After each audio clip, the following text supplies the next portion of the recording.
வணக்கம் மக்களே, இன்றைக்கி நம்ம வீடியோவில் யாரை பற்றி பார்க்க போகிறோன்னா, முழுக்க நெப்போட்டிசம்னால ஃபீல்டுக்குள்ளே வந்து சஸ்டெயின் ஆகாமல் வெளியே போனவங்க எத்தனையோ பேரை நம்ம பார்த்துருப்போம். ஆனால் அதில் ஒரு சில பேர் தான் சஸ்டெயின் ஆகி பெரிய அளவில் ரீச் ஆகிருப்பாங்க. அந்த மாதிரி ரீச் ஆன ஒரு தரமான ஹீரோயின் நம்ம டக்கோட்டா ஜான்சன். அவங்க நடித்த சிறந்த 5 படங்களை தான் இந்த லிஸ்ட்டில் வச்சுருக்கோம். ஸோ டைம் வேஸ்ட் பண்ணாமல் வாங்க வீடியோக்குள்ளே போகலாம்.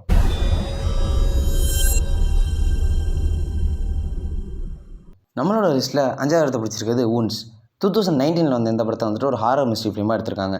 இந்த படத்தோட கதை என்னென்னு பார்த்தீங்கன்னா, ஒர்லாண்ட்ஸ் அப்படின்ற இடத்துல வந்து ஒரு பார் அட்டெண்டர் இருக்கார்.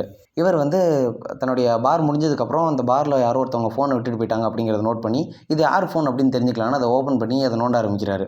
இவர் நோண்ட ஆரம்பிக்கும் போது அவருக்கு வந்து நிறைய திடுக்கிடும் உண்மைகள் அந்த ஃபோன்லேருந்து தெரிய ஆரம்பிக்குது. அண்ட் அந்த ஃபோனில் இருக்க வீடியோஸ் அண்ட் ஃபோட்டோஸ் எல்லாம் நார்மலாக நடக்கிற விஷயங்கள் கிடையாது. எல்லாமே ரொம்ப வியர்டாக, ரொம்ப டெரிஃபையிங்காக, ரொம்ப ஹாரராக இருக்குது. அண்ட் அதெல்லாம் பார்த்து ரொம்ப பயம் அடைய ஆரம்பிக்கிறாரு. இதை தொடர்ந்து இவருடைய வாழ்க்கையிலையும் ரொம்ப மிஸ்ட்ரியான விஷயங்கள் கொஞ்சம் கொஞ்சமாக நடக்க ஆரம்பிக்குது. இதை பற்றி தன்னுடைய பார்ட்னர்கிட்ட ஷேர் பண்ண ஆரம்பிக்கும் போது இந்த கதை சூடு பிடிச்சி பயங்கரமாக மூவ் ஆரம்பிக்குங்க. இந்த படத்துக்கு நாங்கள் கொடுக்கக்கூடிய ரேட்டிங் 5.6. நம்மளோட லிஸ்ட்டில் 4th பிளேஸை பிடிச்சிருக்கிறது டேட் அண்ட் ஸ்விட்ச். 2014 வந்து இந்த படத்தை வந்துட்டு ஒரு காமெடி ரொமான்ஸ் ஃபிலிமாக எடுத்திருக்காங்க. இந்த படத்தோட கதை என்னென்னு பார்த்தீங்கன்னா, மைக்கேல் அண்ட் மேட்டின்னு 2 க்ளோஸ் ஃப்ரெண்ட்ஸ் இருக்காங்க. இவங்களுடைய ஃப்ரெண்ட்ஷிப் நல்லா மூவ் ஆகிட்டு இருக்கும்போது மேட்டி வந்து ஒரு கட்டத்தில் நம்ம உண்மையை சொல்லாமல் இருக்கக்கூடாது அப்படின்னு தன்னுடைய ஃப்ரெண்டுக்கிட்ட வந்து தான் ஒரு கே அப்படிங்கிற உண்மையை உடைக்கிறாரு. இது தெரிஞ்சு கோபமான மைக்கேல் இதை வந்து அக்செப்ட் பண்ணிக்க மாட்டார். ஏன்னா வந்து இவ்வளோ நாள் தன் கூட இருந்துட்டு இப்போ வந்து கேன்னு அக்செப்ட் பண்ணிக்கிறத அவரால் ஏற்றுக்க முடியல. மேற்கொண்டு வந்து மேட்டியோடைய ரிலேஷன்ஷிப் வந்து மேட்டி வந்து இன்னொரு பையனை காதலிச்சிக்கிட்டு இருப்பார். அது வந்து மைக்கேலுக்கு அப்போ தான் தெரிய வரும். அதே நேரத்தில் மைக்கேல் வந்து எம் அப்படின்ற ஒரு பொண்ணோட ரிலேஷன்ஷிப்பில் இருப்பான். ஸோ ஒருத்தருடைய ரிலேஷன்ஷிப் இன்னொருத்தருக்கு பிடிக்காத காரணத்தினால இவங்க ஃப்ரெண்ட்ஷிப்புக்குள்ளே ஏற்படுற பிரச்சனைகளையும் அண்ட் வந்து அந்தந்த ரிலேஷன்ஷிப்புக்குள்ளே வந்து ஏற்படுற பிரச்சனைகளையும் வந்து தத்ரூபமாக இந்த படத்தில் காட்டியிருப்பாங்க. அண்ட் வந்து அங்கங்கே காமெடியை வந்து தூயிருந்ததுனால இந்த படம் வந்து ரொம்ப ரசிக்கும் விதத்தில் இருந்துச்சு. இந்த படத்துக்கு நான் கொடுக்கக்கூடிய ரேட்டிங் 6. நம்மளோட லிஸ்ட்டில் 3rd பிளேஸை பிடிச்சிருக்கிறது த நோவேரின்.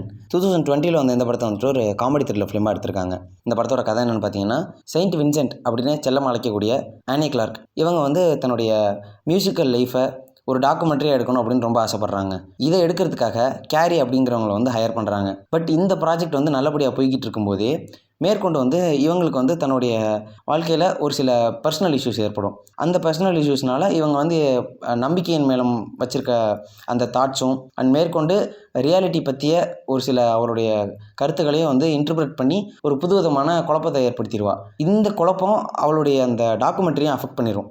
ஸோ இந்த மொமெண்ட்டில் வந்து இது ஒரு சைக்காலஜிக்கல் த்ரில்லர் ஃபிலிமாக மாற ஆரம்பிச்சிருங்க. ஸோ இந்த படம் இதுக்கப்புறம் எப்படி சுவாரஸ்யமாக மூவ் ஆகுது அப்படிங்கிறத படத்தை பார்த்து தெரிஞ்சுக்கோங்க. இந்த படத்துக்கு நாங்கள் கொடுக்கக்கூடிய ரேட்டிங் 6.3. அடுத்தது நம்மளோட லிஸ்ட்டில் 2nd பிளேஸை பிடிச்சிருக்கிறது த ஹை நோட். 2020 வந்து இந்த படத்தை வந்துட்டு ஒரு மியூசிக்கல் ரொமான்ஸ் ஃபிலிமாக எடுத்திருக்காங்க. இந்த படத்தோட கதை என்னென்னு பார்த்தீங்கன்னா, மேகின்ற ஒரு பொண்ணு கிரேஸ் டேவிஸ் அப்படிங்கிற ஒரு சூப்பர் ஸ்டார், அதாவது இவங்க பாடகி, இவங்களுக்கு வந்து ஒரு அசிஸ்டண்ட்டாக வேலை பார்த்துட்டு இருப்பாங்க. இந்த நேரத்தில் நம்ம கிரேஸ் டேவிஸுங்கிறவங்களுக்கு வந்துட்டு கொஞ்சம் பாடுறதுக்கு கால் வந்து பெருசாக வராது. ஸோ இதை தொடர்ந்து வந்து இவங்களுக்கு கால் ஷீட் பெருசாக வராத காரணத்தினால கொஞ்சம் மார்க்கெட்டில் டவுனில் இருப்பாங்க. அண்ட் இவங்க மார்க்கெட்டை திரும்ப ரீகெயின் பண்ணுறதுக்கு வந்து முயற்சி எடுத்துக்கிட்டு இருக்கும்போது மேகி இவங்க கூட இருந்து ஹெல்ப் பண்ணிக்கிட்டு இருப்பாள். இதே சமயத்தில் இவருடைய அந்த வீக்கெண்ட் டைமில் வந்துட்டு டேவிட் அப்படின்ற ஒரு யங் சிங்கரை சந்திப்பாள். இந்த டேவிட் வந்துட்டு ரொம்ப சாமிங்காக அண்டு புதுவிதமான மியூசிக்கல் டோன்ஸோடு வந்து மார்க்கெட்டை பிடிச்சிக்கிட்டு இருப்பார். ஸோ இதே நேரத்தில் வந்து இந்த கிரேஸ் டேவிஸ்க்கு ஹெல்ப் பண்ணிக்கிட்டு இருக்க இதே நேரத்தில் டேவிடுக்கும் வந்து ஹெல்ப் பண்ணிகிட்டு இருப்பா சைமல்டேனியஸாக. ஸோ இந்த 2 பேருக்கும் ஹெல்ப் பண்ணுறதுனால ஒருத்தருடைய அந்த மியூசிக்கல் நோட் வந்து மிக்சர் ஏற்படும். மேற்கொண்டு வந்து நிறைய லீக்ஸ் ஏற்படும். இதை தொடர்ந்து இந்த படத்தில் வந்து என்னென்ன பிரச்சனைகள் ஏற்படுது மியூசிக்கல் ரிலேட்டடாக அப்படிங்கிறத வந்து ரொம்ப டீட்டெயில்டாக காட்டியிருப்பாங்க இந்த படத்தில். அண்ட் வந்து படத்தில் வந்திருக்க பாட்டு எல்லாமே வந்து ஆல்மோஸ்ட் ஹிட்டான சாங்ஸ் அண்ட் மியூசிக் எல்லாமே ரசிக்கிற விதத்தில் இருக்கும். அண்ட் இந்த படத்துக்கு நான் கொடுக்கக்கூடிய ரேட்டிங் வந்து 6.8.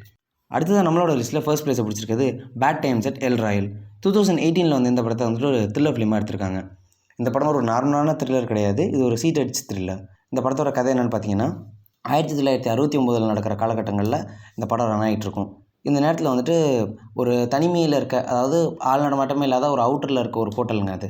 அந்த ஹோட்டலில் ஒரு 7 பெரிய மனுஷங்க வந்து தங்க வந்திருப்பாங்க. இந்த தங்க வந்திருக்க பெரிய மனுஷங்க எல்லாருக்கும் கேவலமான பாஸ்டாலாம் இருக்கும். இந்த கேவலமான பாஸ்ட் எல்லாத்தையும் மறைச்சிட்டு ஒரு ஜாலியாக சரக்கு போட்டு ஜாலியாக இருக்கலாம் அப்படின்னு இந்த ஹோட்டலில் தங்கியிருக்கும் போது ஒவ்வொருத்தருடைய பாஸ்ட்டாக ஒன்றா ரிவீல் ஆகும். ஸோ இந்த பாஸ்டெல்லாம் ரிவீல் ஆனதுக்கப்புறம் இவங்க எல்லோரும் வந்துட்டு தங்களை தாங்களே திருத்திக்கணும் அப்படின்னு சொல்லி அதை திருத்திக்க முயற்சி பண்ணுவாங்க. பட் இந்த திருத்திக்க முயற்சி பண்ணும்போது நடக்கிற பிரச்சனைகள் தான் இந்த படத்துடைய மிச்சம். அண்டு இந்த பாஸ்ட் ஒன்று ரிவீல் ஆகும்போது ரொம்ப சுவாரஸ்யமாக இருக்கும். அண்டு இதில் அந்த 7 பேரை சூஸ் பண்ணியிருப்பாங்க தெரியுமா கேரக்டர்ஸாக, அந்த 7 பேருமே வந்து அவங்களுடைய கேரக்டரை நெயில் பண்ணியிருப்பாங்க. ஸோ எங்களுக்கு ரொம்ப பர்சனலாக பிடிச்சிருந்ததுனால இந்த படத்தை நாங்கள் டாப் 1ல வச்சுருக்கோம். இதுலேயும் வந்து நம்ம டக்கோட்டா ஜான்சன் வந்து அந்த 7 பேரில் வர ஒரு கேரக்டராக தான் ப்ளே பண்ணியிருப்பாங்களே தவிர படம் முழுக்க அவங்களுடைய ஃபேஸை காட்டிக்கிட்டே இருக்க மாட்டாங்க. அண்ட் இந்த படத்துக்கு நாங்கள் கொடுக்கக்கூடிய ரேட்டிங் 7.3. ஸோ அவ்வளோதான் நண்பர்களே. இந்த வீடியோ பிடிச்சிருந்துச்சுன்னா லைக் பண்ணுங்கள், பிடிக்கலனா கமெண்ட்டுகளில் கிளி ஊற்றுங்க. பாய்.